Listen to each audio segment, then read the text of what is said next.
ప్రచారానికి కాదేది అనర్హం అన్నట్లు మారింది జీవి మాల్ పరిస్థితి. నంద్యాల జిల్లాలోని ప్రముఖ శైవ క్షేత్రమైన మహానందీశ్వర ఆలయ ప్రసాదం పైన జీవీఎల్ మాల్ యొక్క వ్యాపార ప్రకటనలు ఉండడం గమనార్హం. కొన్ని సంస్థలు విద్య వైద్యానికి ప్రోత్సాహం కల్పిస్తాయి. కానీ ఇందుకు భిన్నంగా హిందువుల మనోభావాలను దెబ్బతీసేలా మహాశివుని ప్రసాదం పైన తమ దుకాణాల ప్రకటనలు వేస్తున్నారు. వీటిని పలువురు భక్తులు విమర్శిస్తున్నారు. వ్యాపార ప్రకటన పెచ్చిమీరక ముందే ఇలాంటివి పునరావృతం కాకుండా ఎండోమెంట్ అధికారులు కఠినమైన చర్యలు తీసుకోవాలని భక్తులు కోరుతున్నారు.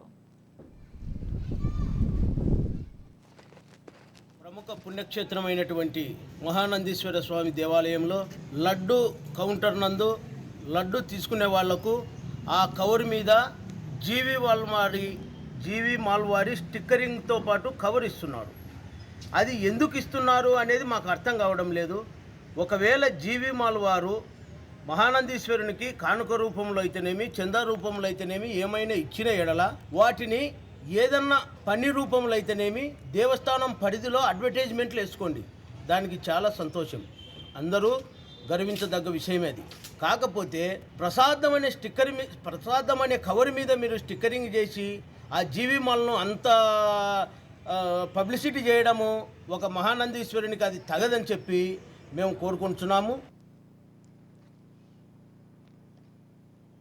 రాష్ట్ర వ్యాప్తంగా ఎంతో ప్రసిద్ధిగాంచిన మహానంది దేవస్థానాన్ని రాజకీయాలకు వాడుకుంటూ సొంత పెత్తనాలు చెలాయిస్తూ మహానంది ఈవో కాపు చంద్రశేఖర్ రెడ్డి గారు చేసే వారి సొంత నిర్ణయాలతో హిందువుల మనోభావాలు కూడా దెబ్బతినడం జరుగుతుంది. ఎందుకంటే మనం చూస్తున్నాం, ప్రతి ఒక్క దేవస్థానంలో కూడా ప్రసాదం కౌంటర్లు కానీ, ప్రసాదం ఇచ్చే కవర్లు కానీ, స్టిక్కర్లు కానీ ఫస్ట్ ఆ దేవస్థానంలో దేవుడి ప్రతిమ ఇచ్చి వెనక దాని రేట్లు కానీ దాని విధానం రాసింటారు. కానీ ఈరోజు మహానంది దేవస్థానంలో చూస్తే అదే ప్రసాదం తీసుకుంటే ప్రసాదం కవర్లో ఫస్ట్ జీవి మాలు, తర్వాత లడ్డు కౌంటర్ లడ్డు విషయాలు రాస్తున్నారు. అంటే మహానంది దేవస్థానానికి వస్తే జీవి మాలు దర్శించుకోవాలన్నా, జీవి మాల్ వాళ్ళు మహానంది దేవస్థానానికి ఏం కేటాయించినారు? ధన రూపాయన ఆర్థిక రూపాయన కేటాయించారా, లేదా రసీదు ఇచ్చారా ఏమన్నా? జీవి మాల్ పబ్లిసిటీ చేయాల్సిన బాధ్యత మహానంది ఈవో గారు నెత్తిన పెట్టుకున్నారా? దేనికోసం ఈ ప్రచారాలు చేస్తున్నారు? అట్లా ఫ్రీగా ప్రచారాలు చేసే అవకాశం ఉంటే కానీ చెప్పండి. మావి కూడా ప్రజా సంఘాలు కానీ ఎంతోమంది పేదలకు సేవలు చేసే వాళ్ళు ఉన్నారో వాళ్ళు కూడా పబ్లిసిటీ చేద్దాము. రాష్ట్ర వ్యాప్తంగా ఎంతో ప్రసిద్ధిగాంచిన దీనిపై మహానంది క్షేత్రం ఆలయ అధికారిని రాజ్ న్యూస్ రిపోర్టర్ వివరణ అడగగా ఆ కవర్లకే దాదాపుగా 20 లక్షల రూపాయలు అవుతుందని 6 లక్షల రూపాయలను జీవి మాల్ వారు ఇవ్వడం జరిగింది.